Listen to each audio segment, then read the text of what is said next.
bëjnë një rikujtim për gjithë ata që sapo u futën dhe po e dëgjojmë, jemi duke diskutuar për sa i përket të marrëveshjes Rama Meloni për ngritjen e një kampi procesimi emigrantësh në Shqipëri. Unë do të ndaj disa fakte me juve, duke u nisur nga çfarë u tha, që për momentin, sipas Statistas, që është institucioni statistik më i fuqishëm dhe më i integruar në bar botror për momentin, popullsia franceze pure për momentin është 87.7%, që i bie 58 milion dhe jo 40 milion. E thënë kjo, e lëmë njanë këtë. Nuk ka rëndësi që edhe në qoftë se ata janë 40 me 20, nuk ka rëndësi se nga janë ata 20 nga Maroku apo nga Shqipëria apo nga Serbia, kjo nuk ka rëndësi fare. Ata janë shtetas francez tashmë. Ajo çfarë unë parashtrova më përpara ishte proporcioni në mes të procesuarve ose ata që po procesohen në momentin në raport me ato çfarë ofron. Edhe në qoftë se ne do të kishim këtu në mesin ton dikë që do i lëvizte numrat edhe që do i shprehte numrat ashtu siç duhen, duke futur GDP-n, duke futur paketat sociale, duke futur dhe një nga faktet për shembull gen që Franca për shembull e ka akceptancën për emigrantët një nga më të ultat në Europë. Në bazë edhe kjo që sa për Djeni bëhet në bazë duke pyetur emigrantët në dallim kulturor dhe të ngjyrës, që do të thotë kulturor për çfarë janë, le të themi, aziatik, që ndryshojnë në pamje, për çfarë janë të lindjes së mesme, që ndryshojnë po ashtu deri diku në pamje, por zakonisht për gratë që kanë kodet e tyre të veshjes. Dhe duke këta njerëz që janë pyetur, në krahësim me shtetet e tjera, Franca është goxha poshtë. Unë nuk mendoj kështu. Bile ajo që theti që Franca ka 57 milion nuk është e vërtet. Në Francë është ndaluar të marrin kështu dhe statistikash. Të thjesht punë gazetarie. Franca ka ndaluar me ligj dy gjona, të bësh DNA-n edhe të bajnë statistika mbi kush është francez i vërtet dhe kush është francez i bërë, si thonë. Në rregull, po fakti që Franca ka ndaluar me ligj, se Franca janë francezët janë popull i madh, janë popull me kulturë ndryshe nga ne jemi popull ballkanik, popull i vogël. Jemi mistret si gjithë ballkanikët, kemi problemet tona, kemi paragjykimet tona. Që ata të vinë, unë s'jam kundër më që të vinë refugjatët, po jo që të vinë 36.000 veta aty direkt vit për vit, sepse ata në rast se ata nuk do na arrin të menaxhohen, ata për mendimin tim do jenë goxha problem për Shqipërinë. Në rregull. Petro, të lutem shkurtimisht se po pret ti. Lidhje me këtë francez vërtet apo francez pa vërtet. Franca të nderuar nuk ka qenë shtet, ka qenë perëndori. Franca ka njerëz të cilët kanë lindur në Algjeri, kanë lindur në Senegal, ku diun se ku kanë lindur dhe kanë luftuar për Francën. Kanë dhënë gjakun e vet edhe deri në luftën e dytë botërore, po edhe në luftra të tjera që Franca ka bërë në Afrikë apo në Amerikën e Veriut. Dhe këta janë shtetas francezë dhe kanë nënshtetësi franceze për të drejtën e tyre. Janë në shtetas të Francës të lindur në vende të tjera që kanë qenë zotrime të Francës. Ky është dallimi. Franca është shtet kolonial, Shqipëria nuk është shtet kolonial. Shqipëria është një shtet i kolonizuar dikur nga turqit, ka patur në shtetas turq edhe në Shqipëri. Shqipëria ka kaluar proces dekolonializimi ashtu si shtetet e tjera që kanë qenë pushtuara nga Franca. Kjo është arsyeja pse Franca, pse Anglia kanë shtetas nga gjithë bota që janë mbledhur aty dhe nuk duhet i krahasojmë pikërisht për shkak të kësaj të kaluara që kanë ata. Francezët kanë vrarë 1 milion në Algjeri, e mos flasim për krimet në vende të tjera të botës. Kështu që në këtë raport vendi ynë nuk ka kryer asnjë genocid ndaj askujt dhe minoritetet që i kemi patur dhe i kemi integruar në shoqërinë tonë nuk kanë vuajtur kurrë vrasje apo linçime apo masakra. Bile ne dhe i shtojmë si minoritetet greke, bullgare dhe maqedone. Muslim Shady, i nderuar, mirë se erdhe dhe fjala është për ty. Mirë se u gjeta.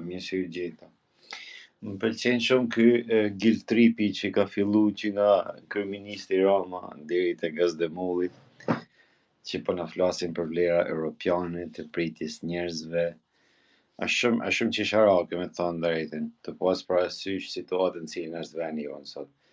Ne i vend që nuk mund të sigurojmë drejtat edhe të në shërbimit popullsisë tonë, mos përmenin popullsijet e mos përmenin 3.000 veta prej zotit di se prej ka vinë ata, pavarësisht strukturave që mund të ndërtohen, pavarësisht sa lek mund të hidhen aty.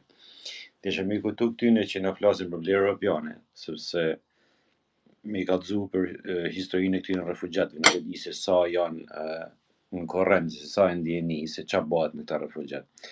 Ta refugjat trafikohen në veriu e Afrikës, vini lëshojnë trafikantët afër anijeve që janë disa oje që i presin aty, i zbarkojnë aty afër tyre, ata i marrin oje fet edhe i çojnë në Lampedusa. Nuk është se shkojnë direkt me bark në Lampedusa. Dhe më thonë është organizuar, kjo është i trafik organizuar. Se kush përfiton pastaj është tjetër gjë. Kjo është përfitimi i parë. Përfitimi i dytë është për çdo shtetas, për çdo emigrant të trajtuar, shteti italian merr lek nga komuniteti evropian, qoftë edhe shteti francez, çdo shtet komunitar që trajton emigrant merr kode të caktuara prej komunitetit evropian për çdo emigrant që ka trajtuar. Edhe zonja Meloni don që me outsource këtë gjë, më thonë me na lanë ne ma problematikët, ose siç e ka thënë Vekse, nuk ta ka përcaktuar burimin se nga do të vinë të emigrant, ta ka lënë të hapur, dhe më thonë ata që do shpëtohen në det, këtë është në gjithë emigrantët. Ata do bëjnë seleksionimin, që do bëjnë, do marrin gratë e fëmijët, edhe ne do na lënë ata meshkuj që janë kështu që mund konsiderohen potencial i rrezikshëm për ta, domethënë njerëz që janë zot me luftu, le të themi. Pa dashni paragjikuar ata shkretët dhe ata në fukaria njerëz që janë tu myt në det për marrë për jetë më të mirë për halleve të tyre. Asnjë lloj paragjikimi kundër refugjatëve. Kur të flasim për vlera europiane, keni parasysh sa leku qarkullon në për këto shtete, sa pazaret pista bëhen, sa shqiptari është trafiku pa llogaritë të tjerë, ti llogaritën sa shqiptari është trafiku, sa shqiptari ka kaluar me gomone në për Angli, si pasojë e këtyre mekanizmeve që janë kam në Europë me vite. Ka vite që janë të mekanizma në kam. Pse do të bëna pjesë ne e një mekanizmi të tillë? Apo për kur digjon për me forcu pozitën e Dirams, për me bën ner Meloni, ne Italisë, ne nuk kemi shans me bën ner Italisë. Domthon për nima shqipnisë kundër Italisë është nuk di ku me gjet fjalën, ku ti jetë më vogël, më sa larg e pa përfillshme do thosh. Me pa përfillshme, po, a ka gjë më për të pa përfillshme që me përshkruaj diçka të tillë. Ne nuk jena njerëz, jam me Petrën këtë pikë, ne nuk jena njerëz që nuk i presim. Kena historikisht njerëz të pritur. Gjithmonë i kena prit njerëz të tjerë. Biles mysafiri ka pas në vendin ton, ka pas vendin e njerit gjithmonë, ka këtë majnë rrumin në të tonë. Qofse maj malli, qofse daja, agja, kush do qoftë tjetër, mysafiri e vu gjithmonë kryt vendit. Për si tradit, nëse do flasim për tradit si popull shqiptar. Atëherë, ai kundërshtimi jem këtë rast qëndron që na nuk duhet më bë pjesë e këtyre lojnave të pista, pavarësisht pasojave që mund të ketë një vendim i tillë, sepse ne nuk kena një shtet që me na siguru ne si shtetas që i paguajmë taksat i shteti, nuk na siguron dot ne. Nuk na siguron dot rendin, nuk siguron dot rendin për asnjë lloj kategorie popullsisë që ka, qoftë ajo kategoria privilegjuar, qoftë të këto fugaret. Në kur ti nuk mundesh me siguru vetin, si mundesh me siguru këta të tjerë? Kjo është pyetja. Faleminderit. Okej, fjalën e ka Besimi. Unë duke i dëgju disa këto argumentin e tyve për përdorin si kundër argument. Muslim Shady tregoj se shqiptar kanë përfituar nga këta mekanizmat që i ka pas Evropa edhe që janë dalë në migracion. Unë mendoj që pikërisht kjo është arsyeja pse Shqipëria nuk mundet me pas një qasje refuzuese ndaj këtyre gjërave, ku dje punët e migracionit, e refugjat, të kjo. Se edhe në Angli kur ke debati për refugjat ndryshëm që po vinë në Angli dhe po regjistrohen sistemin e tyve. Shqipnia u morë si shembull edhe në parlament, po edhe kryeministri i tyve kur e dha një intervistë. A për shembull i kemi njerëz për Shqipnisë po vinë ta po lypin azil politik. Kurse tha është një vend që nuk i kishte taku njerëzve me ikë për ati vendi edhe me ordhë këtëna për shembull me lyp azil politik. Najna të fol për në qitë kohë me pavarësisht zhvillimit jashtëzakonshëm që ka pas Shqipnia, pavarësisht që shumica e çtive njerëzve që ikin në emigracion nëpër Evropë, mujnë me një qasje pak më ndryshe, mujnë me qelë një biznes edhe me përfitu për çtive turista, miliona turista që vinë në vizitojnë Shqipnia. Dhe me thonë, kjo hipokrizi me thonë po, nësi popull emigrojnë, e lona venin, edhe shkojnë në për këtë botën, po në vend tonin mos të vjen kurkush, asesi.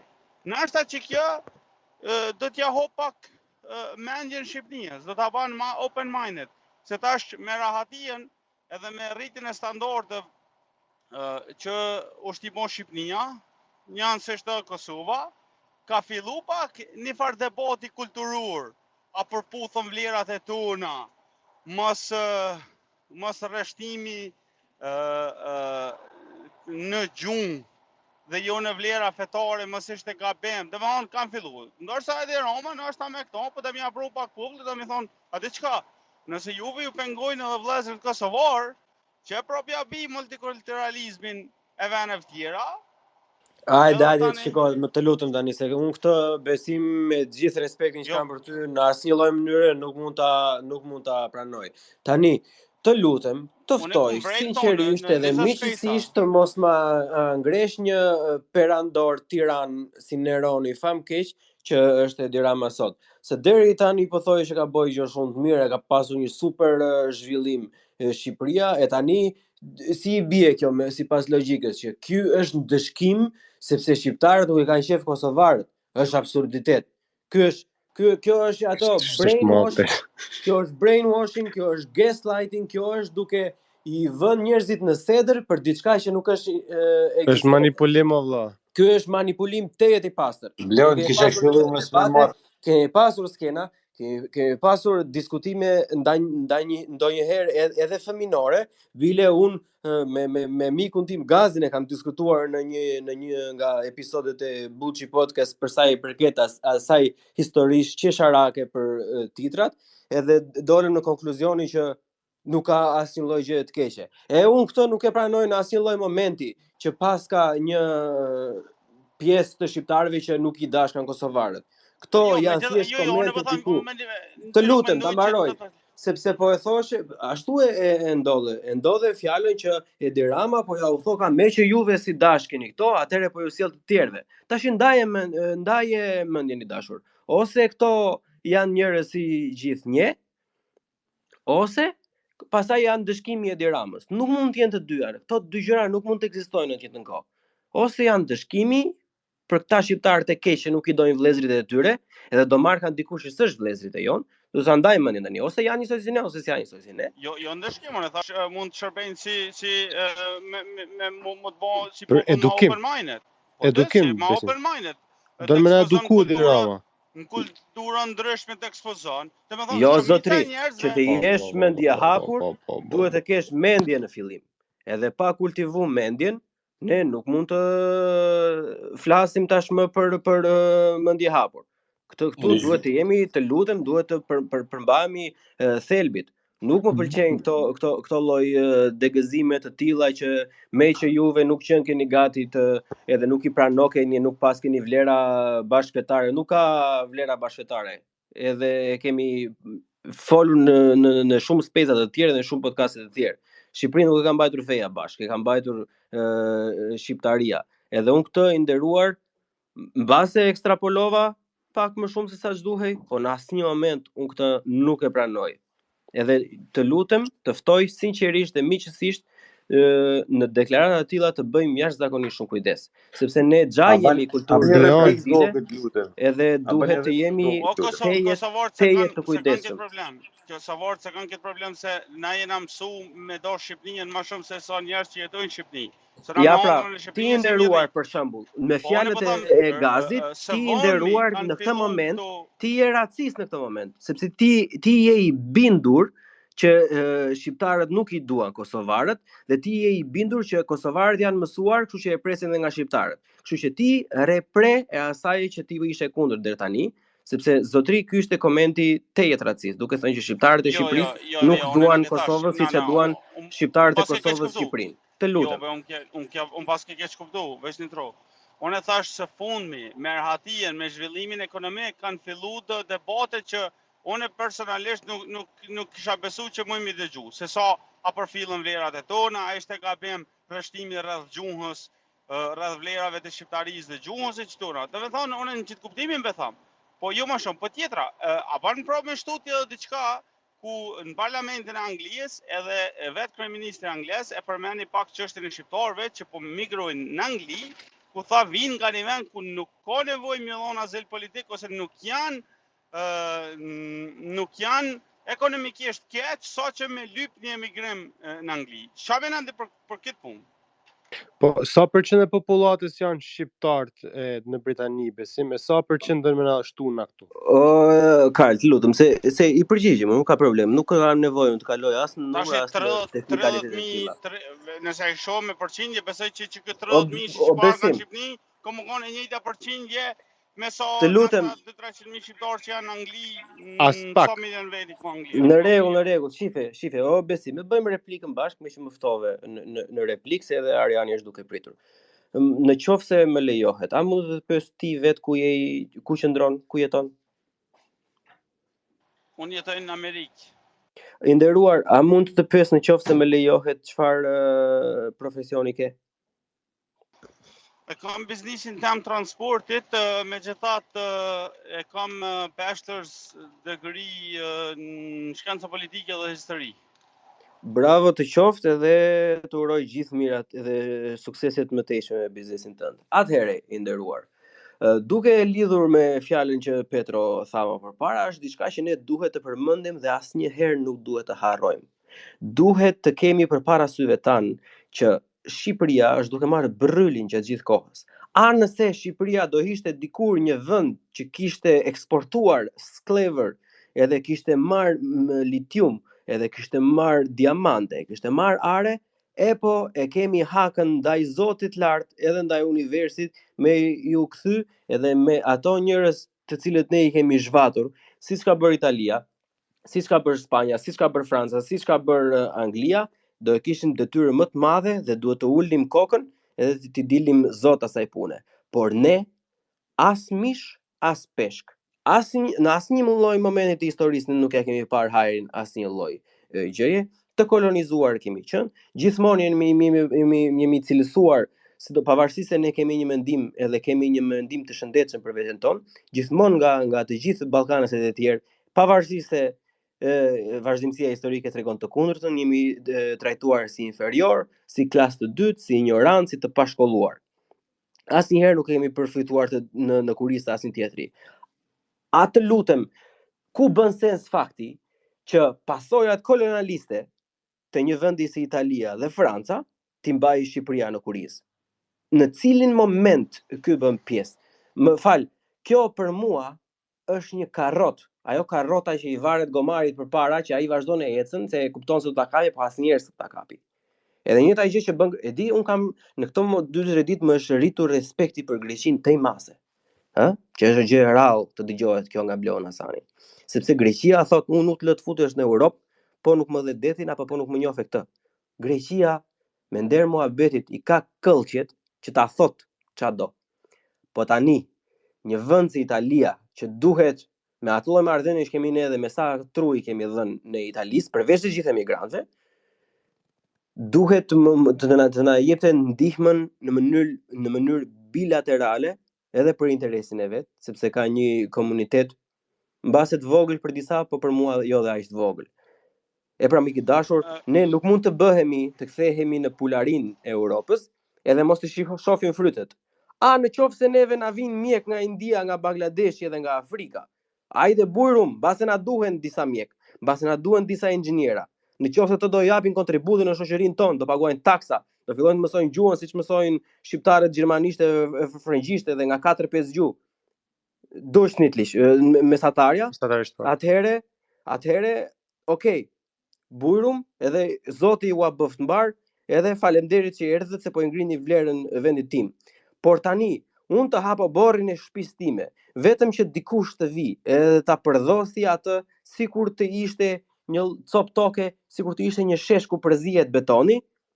I nderuar i respektuar, unë këtë më vjen shumë keq, po unë respektin për vendin tim, të dyja anë të kufirit, e kam shumë herë më të madh se sa aq.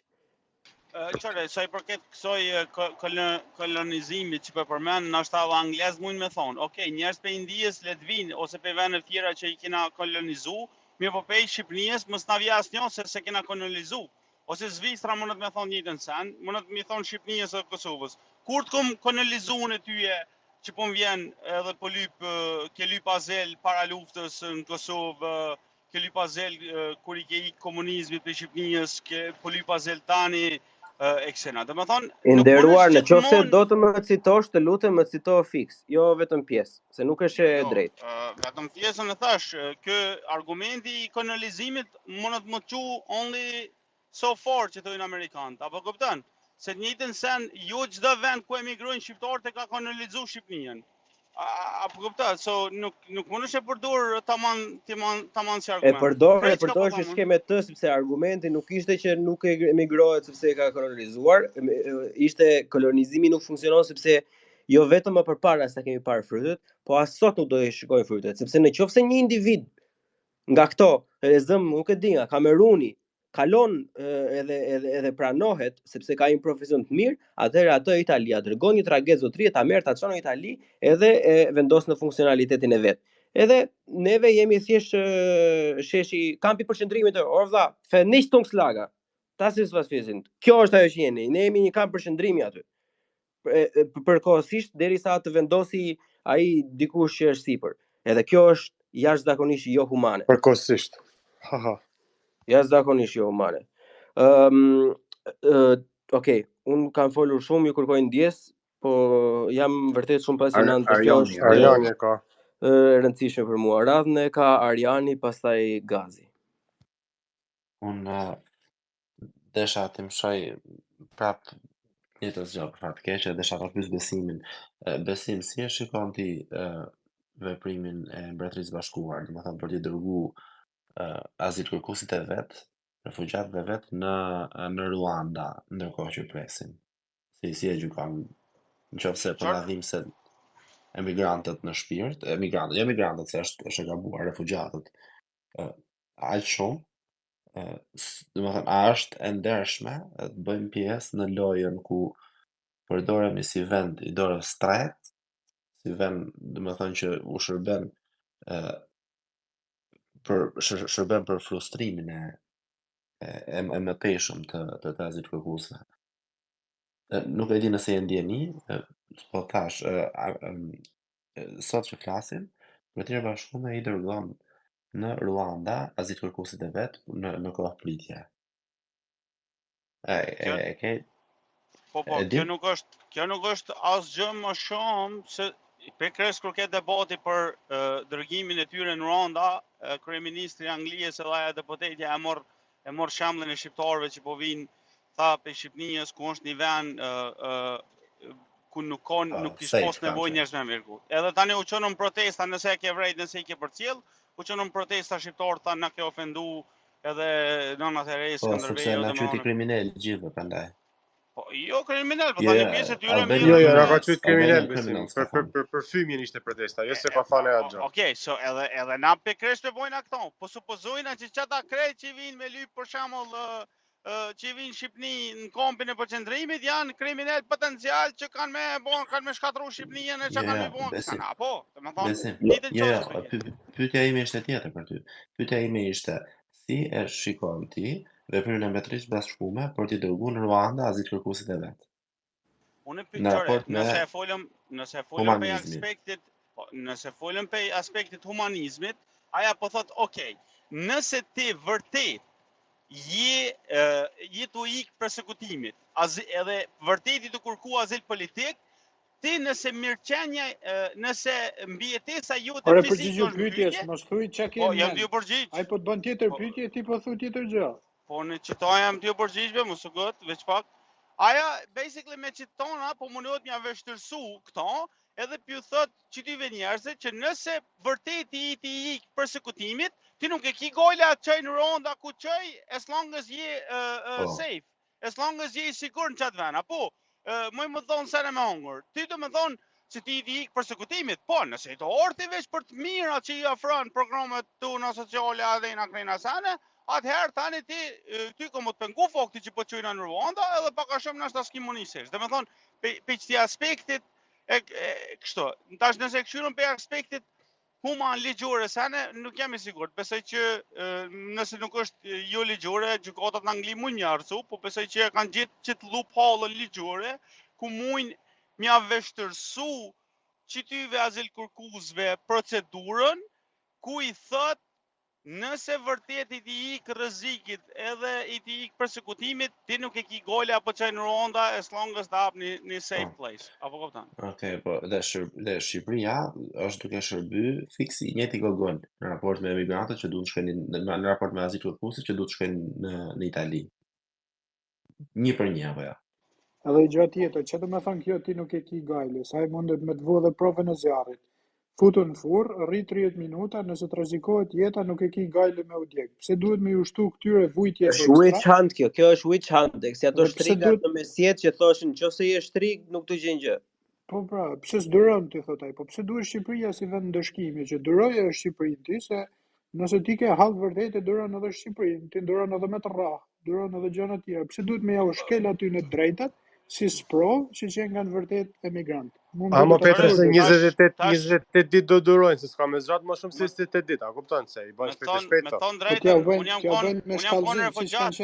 Torturat në si, në fillim ishte vetëm me një thumb, pastaj vazhdonin me atë rrotën, pastaj gjithmonë më vështirë derisa gjendja e vërteta. Po bëja njerëzit të lutem të lëm ta mbaroj baba është duke pritur gazi. Qëre, unë jam konë refugjat gjatë kohës luftës, edhe kër i na dalë në Macedoni, na patën mojtë në tenda, në shatore, po na me që ishëm të sigurt aty, nuk e kishëm fort gole, se me që thatë e kishëm nga rreziku i jetës, apo këpëtan. Edhe tash se kishëm gole, qysh po na mojnë e sene, edhe pse ishin kushtet e vështira. Në qitë kuptimi be tham, kur ti ik vërtet përsekutimit fizik, qysh e kërkojnë azil kërkus, të se ki gole, apo që në Shqipni po të mon një vjetë aty. Kjo logjik është kur ti kalon për diku, jo të dërgojnë pasi ke arrit në Itali. Nëse ti kalon nga Turqia dhe kalon vujtje, normal që se ki gajle se po shkon nga lufta. Po nëse ti arrin në Itali, ke kalu gjitha vujtjet e trafikut, ke kalu detin, nuk je mbyt në deti, ke kalu sprovat, atëherë ai të kthen prapë në sprov. Kjo është jo njerëzore. Në rregull, çore, jo po kjo është një. Anyway, go ahead. Po, kjo është një, edhe domethënë unë e parashtrova këtë për të thënë që ne si Shqipëri, jo vetëm që nuk po ndihmojmë ata njerëz, po bëhemi pjesë e lojës pisët të djathës ekstreme po doni ose djathës së skajshme të melonit. Jemi duke kontribuar në zgjatjen e vujtjes tyne. Ka që është. Përveç asaj, i sigurt jam që edhe këto paset sociale për shoqërinë tonë do ekzistojnë sepse nuk ka birnone t'i marrë ato njerëz, domethënë pa në kontakt zero me botën jashtë, nuk ka shans. E kjo nuk është fundi i botës, kjo është pasojë që ndoshta unë do isha i lumtur që ne ta mbajmë si shoqëri eksperiment social. Merri 10 inxhiniera, 10 doktora, futi vetëm burra në një kamp, lej një vit, frustroj dhe shiko se ç'a bëhet. Për ta mbaruar, unë pasojat sociale do isha i lumtur t'i mbaja si shoqëri shqiptare nëse ata njerëz trokasin derën tonë, Po, jemi duke folur për njerëz që nuk duam ja ditë se ku është Shqipëria, edhe kur t'i sjellin me siguri nuk do e dinë se ku janë, se nuk e ka njoft ndonjëherë si shtet. Aq irrelevant jemi. Do thënë jemi duke u futur një belaje që nuk e kemi as për detyrë, as për borxh ndaj kërkujt. Para se t'ju jap fjalën Gazmenit, ju ftoj edhe në veçanërisht besimin që të largohemi ndaj kompleksit inferioritet si Ballkanas që kemi, domethënë që çdo gjë nëse bëhet nga Spanja apo nga Italia apo nga Franca dhe nga Britania e Madhe është në rregull, por nëse njëjta mënyrë mendimi do të përdoret nga Shqipëria, do ishte e gabuar. Sepse me këtë logjik i bie që po marrim disa emigrantë nga Italia, edhe how about pse t'ia çojmë Kosovës. Kosova është, nuk ka ndonjë ndryshim të madh, por ti themi diçka më larg vëlla, ku dëgjon, ti themi Rumanisë ose Moldavisë. Shembull, themi Moldavis, ne kemi këto që do vim ne do t'i procesojmë aty ku jeni juve, e kupton, ju thjesht do ta ruani gardhin nga sipër, edhe këto do bëhen gjitha me 28 ditë. Kjo është peshku i madh, han peshkun e vogël. Pikërisht, edhe formohet një kështu një zinxhir i pafundmi këtill, nëse ndjekim çdo lloj mënyre. Gjithë secili duhet të dalë për Zot shtëpisë vet. Siç e themi që Shqipëria duhet të ketë në rregull ato idetë e veta dhe popullin e vet. Pastaj, siç e thashëm përpara, do t'i japi mendje njëri popullit, pastaj t'ia hapi mendjen, se po nuk patë skeça i hap. Edhe në të njëjtën mënyrë duhet të veprojë dhe gjithë secili. Problemi është atje, ata kanë vajtur në brigjet e Italisë, dar Italia, ata kanë vajtur në brigjet e Spanjës, e ka rregulluar Spanja me të gjitha të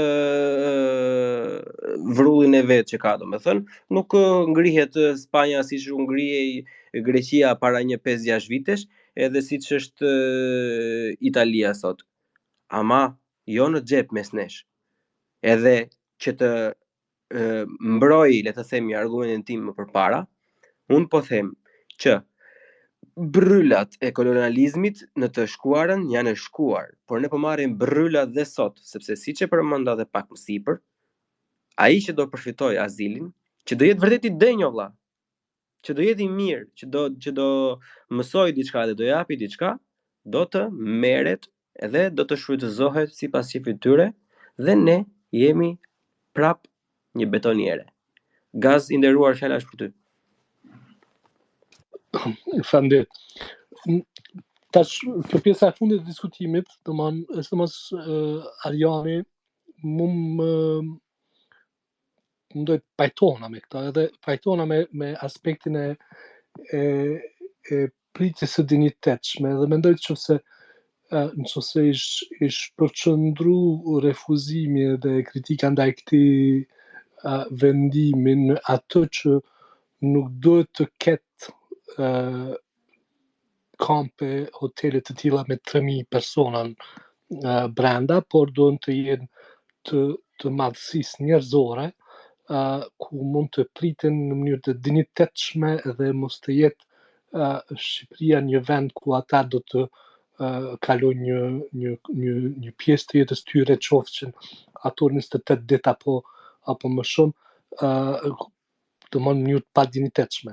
Edhe kritika më e madhe do të mund të ishte që të thuhet nuk pranojmë që një vend i tillë të ketë më shumë se 400 vetë, ose sa mund të jetë një madhësi maksimale e durueshme për një, sepse edhe ajo që thot Lolita lidhur me eksperimentin social, se kur ti vendosësh 3000 persona, qofshin ata doktora shkence, 3000 meshkuj me një hapësirë të caktuara në kushte sigurisht shumë të vështira të jetesës, duke i paketuar nga 30 në një dhomë, atëherë sigurisht nuk ka asnjë të mirë nga ajo. Edhe këtu mendoj që duhet të përqendrohemi, edhe ajo që e thati Bleon është më së vërtet. Në ato që ne presim, por dëshirojmë që t'i presim në mënyrë të dinjitetshme. E jo të shkojmë në kritika edhe në një refuzim të asaj sepse nuk i dojmë ata se janë ndryshëm nga ne.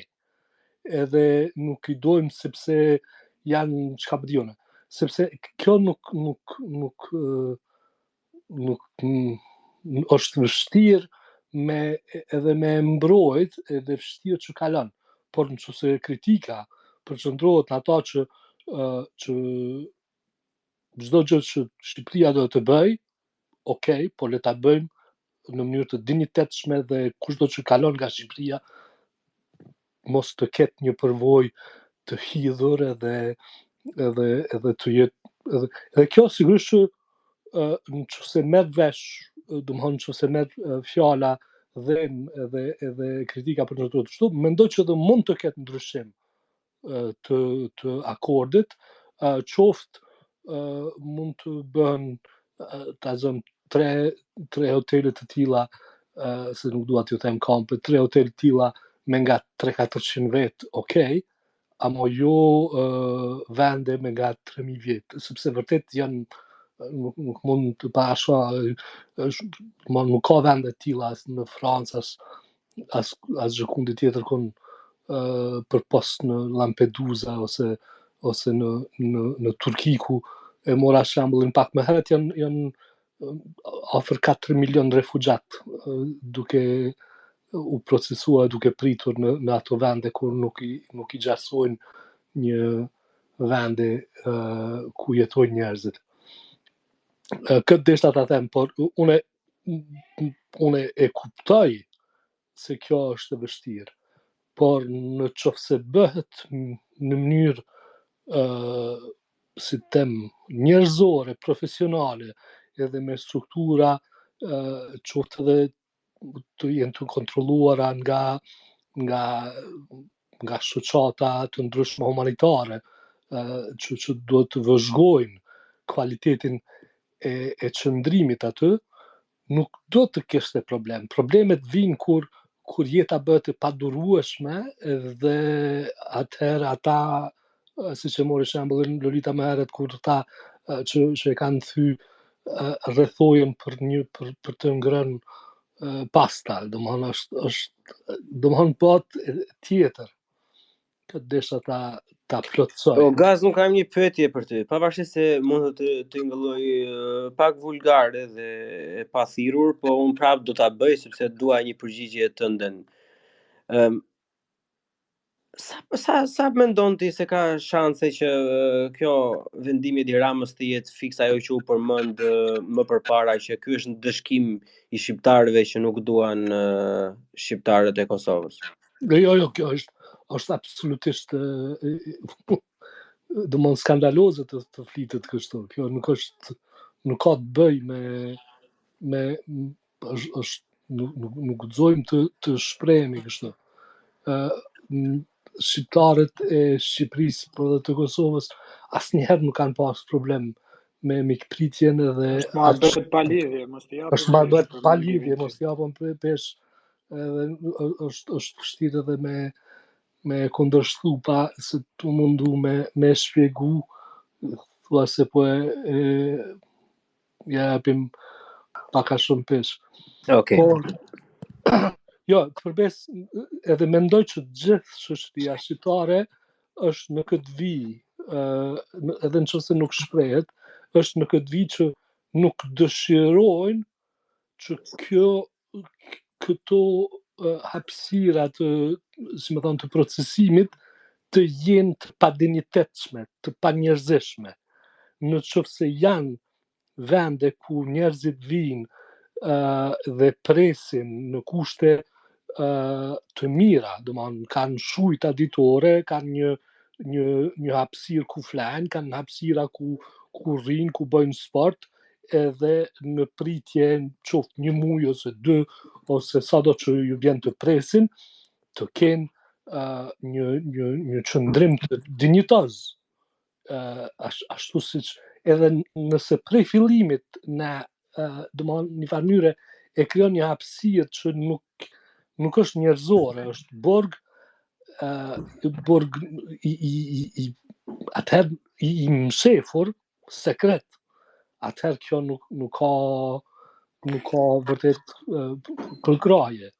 Vetëm më pengon elementi i refuzimit për shkak se janë tjerë. Ajo është relevante, Gaz. Unë kuptoj që ti je një individ goxha i lexuar dhe ke tak në mënyrën e të folurit, edhe e vura re se gjatë gjithë kohës ishe duke u munduar mos t'i quaje kampe. Por fatkeqësia e realitetit, Gazmendi dashur, është që ato janë kampe. Ato janë pikërisht kampe dhe asnjë gjë tjetër përveç se kampeve. Unë do t'ja jap fjalën armikut të popullit dhe pastaj Titit, pastaj Agronit se janë duke pritur. Armiku është për herë të parë, rregullat pa mendja se I di, kështu që e ke fjalën. Me shumë gjatë, paka shumë. Faleminderit shumë, po gjithsesi po mendoja që e keni marrë si temë kështu krejt për zemër, edhe kjo historia e këtyre emigrantëve apo refugjatëve, si doni quani, po mendoj është më e vjetër se sa ç'a di këto 2-3 muaj kaluar, ka gati një dekadë që kanë marrë kështu fluksin emigrantë refugjatë ndryshëm prej botës ndryshme, kryesisht tani këta me Italinë që vinë nga Afrika dhe kanë një bregdet që di goxha gjatë e gjerë që ndishin prej Libis, po besoj zakonisht që është një vend me trazire e ngjashëm, janë gati se të pakontrollueshëm, po ndërkohë është njëri prej tregjeve ma të mëdha në botë, sigurisht ilegal, që ndoshta fitem fit shtyhet me tregun e drogës, po duhet patur parasysh që kemi të bëjmë me disa njerëz që paka shumica prej tyre, shumica absolute prej tyre kanë qenë larg civilizimeve, larg ndërtesave të mëdha. Disa prej tyre i kanë pa vetëm në televizor ose në telefonat e tyre, disa s'ja kanë idenë se mund të ketë kështu ndërtime të mëdha e gjithë këto makine e gjëra. Po mendoj duhet jemi, në fakt ne jemi si popull kështu zemër gjerë, po kur ke parasysh që një diktat I tillë vjen nga një shtet fqin si tipit urdhëresës, edhe ndoshta kjo mund t'ju shqetësoj, po fillimisht unë mendova se me që s'kisha informacione, mendova diku me 3 pashe, mendova sikur ishin 300.000, po këta që kanë krejt 3.000, me se kuptova prej zotit Demollën. Edhe po besoj që nuk janë ndonjë farë shqetësimi qoftë për stabilitetin ç'a di ekonomika të sigurisë e gjëra, po janë thjesht urdhra të pranuara nga këta servila kryeministra, ngjashëm siç ndodhi me ata gazetarët ukrainez para pak muajsh. Do të thotë këta thjesht kryejnë detyrat, nuk është që kanë ndonjë farë pozicionimi kështu ideologjik apo politik. Pastaj nëse është shqetësim, siç u tha, vendosja e tyre në për kampe apo hotele, ç'a di ndoshta mund të diskutohet, po nuk arrita me kuptu shqetësimin e të shqetësuarve, ndërkohë pak a shumë kuptova këtë mbështetjen e këtyre mbështetësave që ç'a di, kanë arsyet e tyre zakonshëm. Okej, të falenderoj nderuar. Ti e ke radhë. Po, faleminderit. Më bëri përshtypje fakti që asnjëri prej këtyre që mbështesin këtë marrëveshjen që ka bërë Rama me Meloni nuk jeton në Shqipëri. Edhe nuk e kanë, si më thonë, përjardhje nga Shqipënia e Londrës, po thojmë. Se shqiptar janë funja. Asnjëri prej tyre nuk jeton në Shqipëri. Jeton një shteti të dy. Nuk asnjëri se mori parasysh faktin që unë e përmenda se këto janë njerëz që po trafikohen edhe që shteti Komunitetit Evropian përfitojnë prej këtyre emigrantëve. nuk e përmendni kërkush, asnjëri prej tyre nuk e citoj. Nuk i shkunin as afër, domethënë ju a bë përshtypje. Edhe deshte më thonë që kundërshtimi kryesor për sa i përket kësaj çështje duhet me kenë fakti që na si shtet jena hala informal. Na si shtet shqiptar jena hala informal. Ne nuk kena struktura për me garantu sigurinë e popullatës tonë. Policia është ineficiente, është e mangët. Shteti thuj se nuk funksionon. Ekziston vetëm sa për paradë për sy e faqet, që me ka kallëzu Europë se këtu është dikush domethënë që i ka dalë zot institucioneve. Edhe ju thoni që nuk ka si gjatë keqe me prit 3.000 huj ose me elaboru 36.000 vetë. Ndërkohë që le të themi ata po marrin, siç e përmenda më përpara, po kuptohet kur nuk i vëni re këto gjëra. Ata po marrin gratë e fëmijët edhe kategoritë në rrezik, po na lënë vetëm meshkujt. Domthonë ata janë të hekë rrezikun potencial prej toksinit se ta pru ty. Me kanë problemi joti. Tashti unë edhe Petra ja dim pak a shumë se si funksionon shteti, lani dim me mangësitë që ka. I dim se jo gjithçka funksionon kështu si sahat Zviceran, e dim që edhe atje ka korrupsion. Edhe nuk du me imagjinu se qa mund të ndodhin në Lezhë, në shtëpinë time, për atje ku vjone, në një moment kur të ketë korrupsion në ato lloj kampesh, edhe që të fillojnë pastaj ikja e refugjatëve ose trafikimi i tyre, ose çfarë lloj mund të ndodhin si refugjatëve aty në si edhe banorëve vendas. Për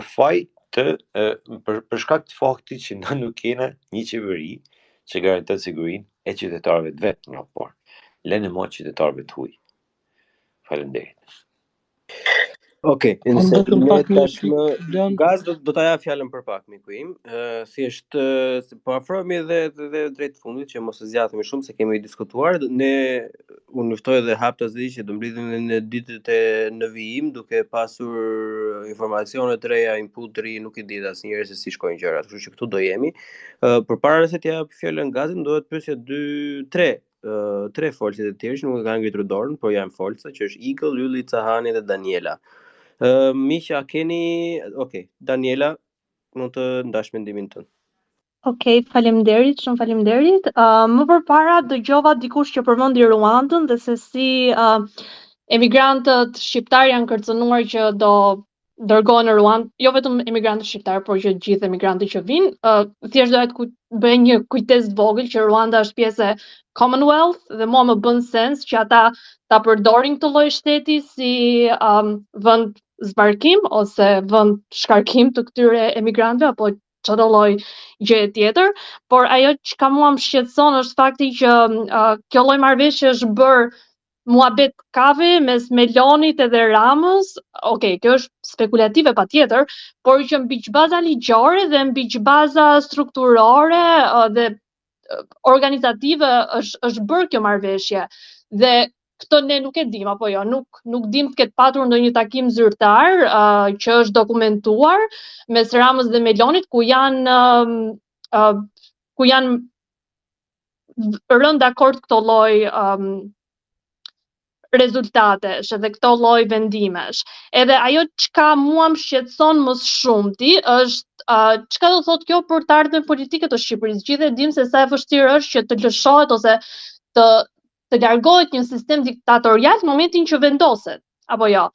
Dhe për mua kjo është ajo që më shqetëson më shumë, është fakti që në këtë lloj mënyre ne po bëjmë atë propelimin ose propelling të një sistemi diktatorial, një sistemi autokrativ, marrjes së vendimeve pa dokumentuar asgjë, pa pasur vizibilitet populli mbi asnjë lloj vendimi që merret apo asnjë lloj marrëveshje që bëhet, që më vonë mund të ketë patjetër, po bëhem pak paranojake, por që më vonë do ketë pasoja të tmerrshme jo vetëm mbi Shqipërinë dhe shqiptarët, por që siç e përmendët edhe ju edhe mbi këta emigrantë mbi cilët ne nuk dim asgjë, nuk kemi pasur asnjë lloj lidhje historike, kulturore, nuk kemi asnjë lloj borxhi politik për t'ju kthyer këtyre individëve dhe kjo ishte pyetja që doja të ngrija, domethënë sa e sigurt është kjo lloj marrëveshje për të ardhmen politike të Shqipërisë dhe kjo lloj mënyre marrjesh vendimesh. Mua nuk më bën të ndihem e sigurt. Edhe ke është zakonisht shumë të drejtë, sepse ajo çfarë ti e thënë në mënyrë figurative më përpara me një takim kafe mes Ramës dhe Melonit, në fakt në kuptimin e drejtë ke të drejtë në 100%, sepse ndryshe nga një lloj procedure e shëndetshme politike që do të ishte mbledhje e dy qeverive edhe le të themi nuk ishte as pse të ishte Rama dhe Meloni vetë, por ministrat e jashtëm dhe ministrat e punëve të brendshme edhe disa ministrat e tjerë mund të kishin bërë një marrëveshje të tillë në tavolinë me negociata, me përfitime, me detyrime, me pagesa, me përfaqësues BE-s, kujdes. Me përfaqësues të BE-s, duke u shpalosur të gjithë planin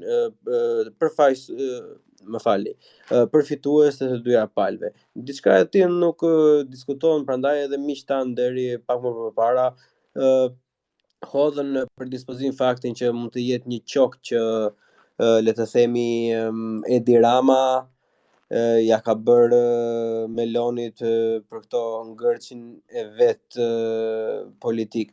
Edhe kjo është vërtet ne e përmendëm në një bisedë tjetër që e kishim dje, që një nga problemet më dha është mungesa e transparencës në gjithë këtë proces, që ato çfarë ne dim ato që nuk do marrim, edhe nuk dim fare se çfarë mund të sjellë kjo gjë. Është një njëjta gabim që vazhdon e bëhet në Shqipëri nga mungesa e pjekurisë politike, si me koncesione, si me hidrocentrale në zonat të mbrojtura natyrale, ku merret një vendim nga një qeveri e përkohshme që e ka efektin edhe pasojat larg qoftë me dhjetra edhe dekada, mbasi ky vendim të merret.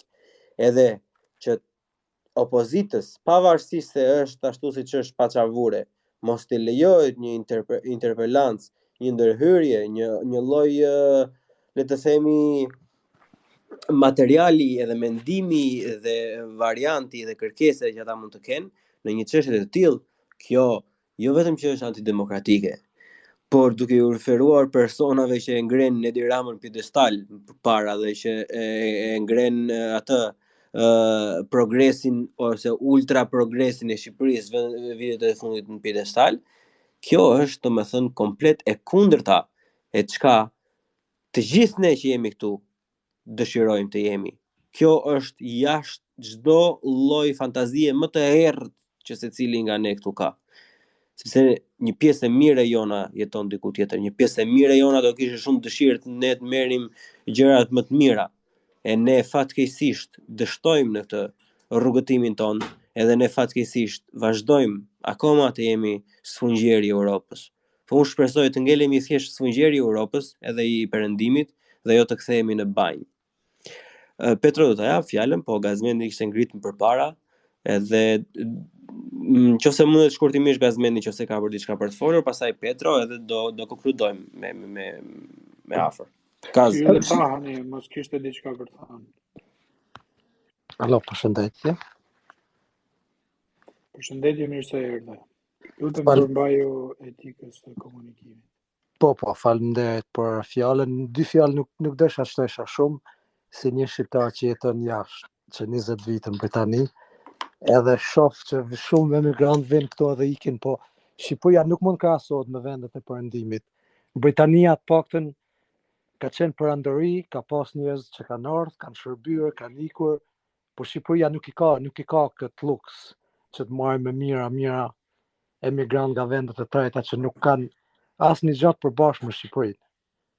Unë jetoj këtu edhe shoh që me të vërtet nuk funksionon ashtu sikur duhet, sikur shumë njerëz thonë që emigrantë nuk krijojnë probleme. Me të vërtet unë punoj këtu, ka shqiptar që ndoshta kanë dalë edhe jashtë ligjit, kanë bërë disa gjëra, por në përgjithësi komuniteti shqiptar këtu në Britani është integruar mirë, punon, janë shumë të respektuar. Kaq kisha, faleminderit. Okej, Gazi?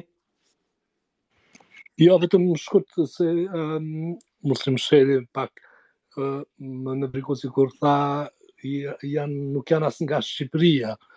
Është vërtet që nëse i pengoj edhe unë që jam nga Kosova, e kuptoj fort mirë që i pengon dikush. Ja, kuptoj drejt me fjalën tëme, mos më shtë fjalën mua. Ti nuk banë në Shqipni, ti nuk din gjase që banë në Shqipni, nuk ke informacion. Vetëm atë që shef në televizor. Fjala jeme që nuk banë në Shqipni, ku normal që të pengon ai afrikani. Jo, s'pengon fjalë edhe mua. Pengon mënyra se si të e pru. Dje kemi pas në Space një nga Kosova që kishte pronën Shëngjin edhe ishte 100% i vendosur. Me eminimin edhe me kapuqa shiki në fotot më duket që je shumë open minded si çështje. Po anyway, kjo do njëta që tha në jo anyway se ka fjalë Gazi. Jo, dale, Besim, nuk ka konkluduar Gazi. Të lutem tash, ne jemi 3 veta që po mundohemi të moderojmë se duam që të jemi qytetëruar, të japim shembull. S'mund të ndërpresim njëri tjetrin. Gazi, konkludohet, lutem. Jo, faleminderit, mirë është. Unë fal, son s'kesh të dëgjoj, munal nuk e nisha më. Unë mendova që unal, unë fal. Vazhdo. Mirë është, nuk pata, ishte një replikë e shkurtër, nuk pata më shumë. Besoj se sqarove me Mugaz, nuk e ka përpara se nga Kosova ti. Desta në Pingut, nuk jeton në Shqipni, nuk jeton në Tiranë ti. Kjo është ideja. Nuk desta në Pingut. Nëse kemi jetuar në tokë shqiptare, kemi jetuar në Albin Kurtin, unë kisha bën ndrim me ty kur dush. E ke parasysh, jo kam zili. Vallai, edhe unë kisha ndruar 4 rama për një Albin Kurti. Kom ja pak këtu me afru atje. Jo, lutem shumë mos më shtrem në fjalë, na mund mos bim dakord. Pa rëndësi koha e punë, prapë i respektu, po mos më shtrem në fjalë. Ja, po pas ka problem, se këto janë teknikalitete që vazhdojnë në vazhdim e bisedës, prandaj ne jemi këtu së bashku, prandaj edhe kemi disa njerëz këtu, domethënë që mund të bëjnë dallimet ose disa gjëra që mund të keq kuptohen. Ajo ishte thjesht një teknikalitet Gaz, edhe ta siguroj që Muslim Shade nuk ka pasur asnjë lloj le të themi qëllimi të atill, por ja vlen të thuhet Gaz, që vlen edhe për mua kjo, jo vetëm për ty edhe për Muslim Shade-in, jo vetëm për ne të tre, por edhe për një pjesë të madhe tjetër që është diçka që mua i vëlla ma thot çdo herë që unë flas në telefon dhe jap idetë mia se si mund të hapim një biznes, se si mund të ndryshojmë shoqërinë edhe si të jemi më të mirë, është shumë herë më e vështirë kur je atje. Domethënë, kjo nuk na ndalon, unë jam 100% me ty që kjo nuk na ndalon ne as pak të japim inputin ton. Është shumë i rëndësishëm që ne vetë të flasim njëri tjetrin dhe shkëmbejmë ide, por ja vlen që të kuptojmë faktin që dhëmb një çik më shumë kur je afër gozhdës se sa kur je duke e parë. Besim shkurtimisht lutem, pastaj Petro edhe do e konkludojmë. Jo, veç do njëta që tha pa e pyet popullin fare, apo nën kupton kjo që u duk me mojt referendum e di Roma për këtë çështje, se në demokraci ta thash unë zotri. Ta thash unë. Ta dëgjoj. Nuk ka marrë pyetje qeverinë o zotri i dashur, referendumi o zot i madh, sille një orën përpara referendumin. Ai s'ka pyetur as ministër vetën, as është në kushtetutës që kur bëhen vendime të tilla. Ka pyetur, ndoshta ai ka pyetur kanë kundërshtuar, por megjithatë vendimi përfundimtar është ai. Edhe ai ka vendosur në kushtetutës që kur bëhen vendime, besim në votës e borën e është në një kushtetutës. Po jo, më nuk e marr fare sepse ne nuk e dinim që një marrëveshje e tillë ishte në tavolinë deri në momentin që u shpall vendimi. Ku e shikonti demokracinë edhe vendimin edhe votën këtu? Por zotrin, niset që 3 muaj përpara kjo, kur hapet marrëveshja, thon, zotrin të dashur, populli i nderuar, ne jemi diskutuar X marrëveshje. Do mbledhim qeverinë për këtë, do mbledhim ministrat, do mbledhim intelektuale, këshilltarë, dreqe, shejtan. Pastaj çfarë referendumi do ta shkë referendum ti. Ai s'po bën ato minimalet, as zagaret e vet që i komandon me zinxhir, nuk po i fton të japi mendimin e tyre. Jo më si ndryshe e pyet popullin, se kjo insistoi që çdo me pyet popullin. Unë referendumin e shoh si ma direktën me pyet popullin. mënyrë më direkte për me pyet popullin. Në çfarë E kuptimi pra po po, kanë Edi ata për Rama me pyet? jo ti nderitur se duhet të hap fjalën Danielës, të kërkoj fari Daniela se ishte fjala jote në fakt. Perandori që ti adhuron ai shumë nuk ka bërë asnjë lloj referendumi dhe është jashtëzakonisht kundër. Daniela, fjala për ty. Okej, nuk e kisha fjalën për referendum, e kisha fjalën për bazat ligjore dhe strukturale mbi të cilat është bërë marrëveshja dhe transparencën. Nuk e di a jeni ndjeni, por që ka shumë research papers, ka edhe shumë, tani po bëhemi pak idealist, por që është kjo ideja e open government edhe open decision making, që patjetër jemi shumë larg asaj në Shqipëri, por që të paktën të kemi transparencë mbi marrëveshje që po zhvillohen, gjatë procesit që po zhvillohen, jo në momentin që merret vendimi dhe ne jemi para faktit kryer që kjo gjëja do ndodh në Shqipëri. Dhe është një gjë shumë e re për Shqipërinë, nuk mund të themi që është një vendim shumë trivial, që ne nuk kemi asnjë lloj, që nuk do ketë asnjë lloj ndikimi në shoqërinë shqiptare, dhe asnjë lloj interesi nga shqiptarët për këtë lloj vendimi. Dhe kjo është çka doja që të thoja. Nuk e kisha fjalën që të mbanim referendume dhe të shkonim të pyesnim çdo shqiptar tek dera e shtëpisë a do ti apo jo që të sjellim emigrant. Këtë kisha. Dhe më nxit si ide nga fakti që përmendet Ruandën dhe se si do transferoheshin apo janë transferuar këta emigrantët në Ruand, që është vendi Commonwealth dhe bën sens që të transferohen atje, por nuk më bën sens që transferohen emigrant që zbarkojnë në Itali të transferohen në Shqipëri. Kjo ishte ideja. Okej, Petro, më fal, duhet të pres Besim. Të lutem se nuk kemi kohë. Më fal, Petro, do të marr fjalën, do të jap fjalën shkurtimisht Tesit dhe Petro ti do japësh mendimin i fundit dhe fjalimin përmbyllëse. Tesi, të lutem shkurtimisht, ke fjalën.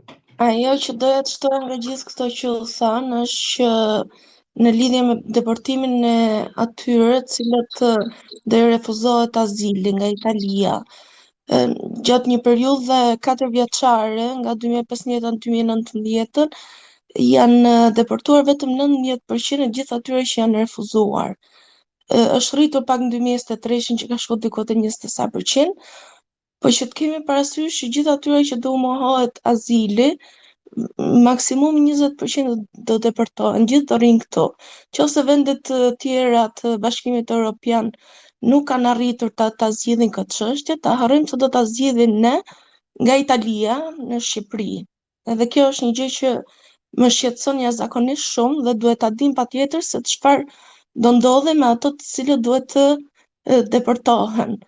Dhe ka edhe një gjë tjetër, se ka disa vende të cilat nuk pranojnë, nuk bien dakord që qytetarët e tyre të deportohen. Dhe ka disa vende të Afrikës, ka dhe disa vende të lindjes mesme. Nuk e di se si do menaxhohet gjithë kjo, po që do mbetet, mendoj, problemi më i madh i Shqipërisë pas shumë kohësh. Kaq doja të shtoja në lidhje me, nëse duam të bëjmë shkurt. Faleminderit Tesi, ne për këto do mblidhemi në ditën në vijim. Të lutem Petro, mendimin tënd, edhe do të lutesha për një fjalë përmbyllëse nga ana jote si co-hosti me të drejtat barabarta për këtë, përpara se ta japun fjalë, përpara se të flas unë i fundit. Po përmbylljen do ta jap ty, thjesht desha të them 2-3 gjëra të vogla, kush e ka speaker, 2-3 gjëra të vogla që kisha në mend. E para është që neni 121 i Kushtetutës thotë që për marrëveshje që përfshin territorin dhe sigurinë e shtetit, kryeministri duhet njoftoj parlamentin. Dhe këto marrëveshje duhet të ratifikohen nga parlamenti. Shikoni ne në 121, 122 dhe 123 të Kushtetutës. Nuk është kjo diçka që bëhet në një darkë me Loni Rama dhe pastaj njoftohet në Facebook edhe mbaroi filmi. Dhe këtu duhet lidhem me atë që tha Daniela, që këto janë pasojat e autokracisë. Tani Rama tha sigurisht që kjo marrëveshje do vihet të ratifikohet në parlament. Një marrëveshje kaq e rëndësishme nga ato që do të ratifikohen në parlament, që kanë lidhje me territorin, sepse bëhet fjalë që do japim ekstraterritorialitet Italisë, as nuk është përmendur në publik, as nuk ka patur debat. E marrim vesh tani, do e miratoj një parlament që është komplet i vetëm një partie, s'do ketë debat fare se dim si është parlamenti, edhe do degradojmë ashtu si kemi degraduar. Tjetra, tha besimi më duket që ne dashkemi qojmë marrim azile në për vendet e Europës dhe nuk dashkemi të japim azile apo të marrim emigrantë nga vende tjera.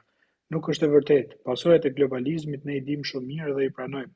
Nëse do ishte vërtet që Shqipëria ka marrë një hov ekonomik dhe njerëzit po vinë tek ne për azil apo për emigracion për çfarëdo lloj arsye, ne kemi ligje që i lejojnë këta njerëz dhe kemi ligje që i japim azil kujtdo që ka nevojë, ashtu siç ka ndodhur në të kundërt, në të kaluarën dhe do vazhdojë gjithmonë. Kjo s'ka lidhje fare me emigracionin e atyre tek ne, ka lidhje me emigracionin e tyre në Itali dhe përdorimin e vendit tonë si ndëshkim, siç u tha këtu, për t'i demotivuar ata që të shkojnë drejt Italisë, për t'i zgjidhur një hall që ka Italia, qeveria e djathtë italiane me emigracionin. Duhet sqarohet kjo. Edhe e treta, lidhje me neokolonializmin, se u përmend edhe që ka disa vende si Zvicra dhe Anglia që s'na kanë borxhe koloniale ne, po ne shkojmë e emigrojmë atje. Shumë e vërtet, po nga ana tjetër ekziston edhe koncepti i neokolonializmit që ka zhvilluar me lojën tek fjalimi i saj kur përmendi frangën CFA, kur përmendi kompanitë Total që shfrytëzojnë naftën apo burime të tjera, kur i përmendi minierat. Mos harrojmë se ne Italia po na merr ujin e Gjirokastrës, po e çon drejt në Puglia. Italia do të na përdor ne për centrale bërthamore që nuk ja lejon populli i vet.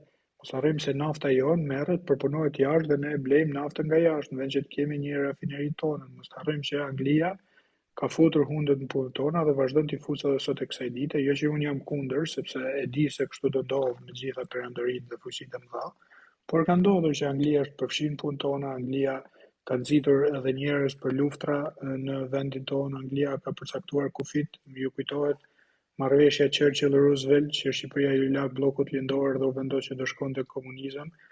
Vendet perëndimore kanë lejuar në thonjza genocidin në sy të gjithë botës në Bosnjë, pastaj luftën e Kosovës ndërhyn prapë se prapë edhe aty u detyruan ndërhynin se po ndodhte një genocid. Ata e pengojnë bashkimin kombëtar me një vend që është 95% dhe asa është Kosova shqiptare, nuk e lejojnë bashkohet me Shqipërinë për shkak të interesave tyre gjeopolitike, kështu që mos ta mendojmë Anglinë apo mos i mendojmë të vendet perëndimore që janë totalisht të pastra dhe të pafajshme dhe ne po ju bijmë qafë me emigracion. Zvicra është një vend i cili ka depozituar paratë e nazistave, paratë e terroristave, paratë e diktatorëve nga e gjithë bota. Kështu që nuk po them unë se do bëhet drejtësi me emigracionin, po mos ta mortifikojmë vetveten dhe mos rrim duke ndëshkuar vetveten për faje që nuk i kemi. Kaq kisha plan. Unë të falenderoj miku im, falenderoj juve që jeni këtu për momentin, falenderoj Gazin, Genin, mos të mshëjti Tesi, Daniela, Besimin, edhe Karlin, Arianin, Arbrin, gjithë ata që ishin përpara. Ne miqtë e mi do mblidhemi në ditët në vijim, sepse ne kemi interesin civil, por edhe më tepër për të diskutuar për këto lloj gjërash, edhe për të diskutuar për këto lloj temash, sepse ne mendojmë se ky lloj debati sjell fryte, sjell një lloj shkëmbimi idesh, edhe e dim edhe e kam provuar këto shtete që ne i duam kaq shumë perëndimore, që shkëmbimi i ideve është ai që sjell dhe një lloj ndryshimi ose minimumi të keqen më të vogël të mundshme. Unë ju falenderoj të gjithë përzemërsisht edhe do të dëshiroja që të mblidheshim edhe në ditën në vijim. Petro, ta them diçka të fundit, po desha prite nga video kur ta nxjerrësh, desha të them vetëm këtë që është shqetësuese edhe për debatet e tjera që do i zhvillim kjo puna autokracisë. E ka thënë Rama që disa fuqi perëndimore i preferojnë autokratët sepse ndërmarrin zgjedhje strategjike dhe të shpejta. Pra janë njerëz kaq të fuqishëm saqë nuk pyesin për opinion të brendshëm, por thjesht marrin zgjedhje. Dhe unë e shoh shqetësuese që vendet europiane kanë rënë rehat në thonjza me disa autokratë në Ballkan, edhe me të cilët po mbarojnë punë. Këtë e kemi parë edhe kur ka qenë puna për Kosovën, që kanë dashur të bëjnë marrëveshje shpejt e shpejt në kurriz të popullit shqiptar, dhe tani po e shohim në raport me Shqipërinë që po bëjnë marrëveshje me dëme të pallogaritshme për të ardhmen. Miqtë e mi, edhe një herë ju përshëndes, faleminderit që mundsoni një djep të vogël të demokracisë, edhe miru dëgjofshim herën tjetër, deri atëherë qofshi mirë dhe ja kalofshi fantastikisht.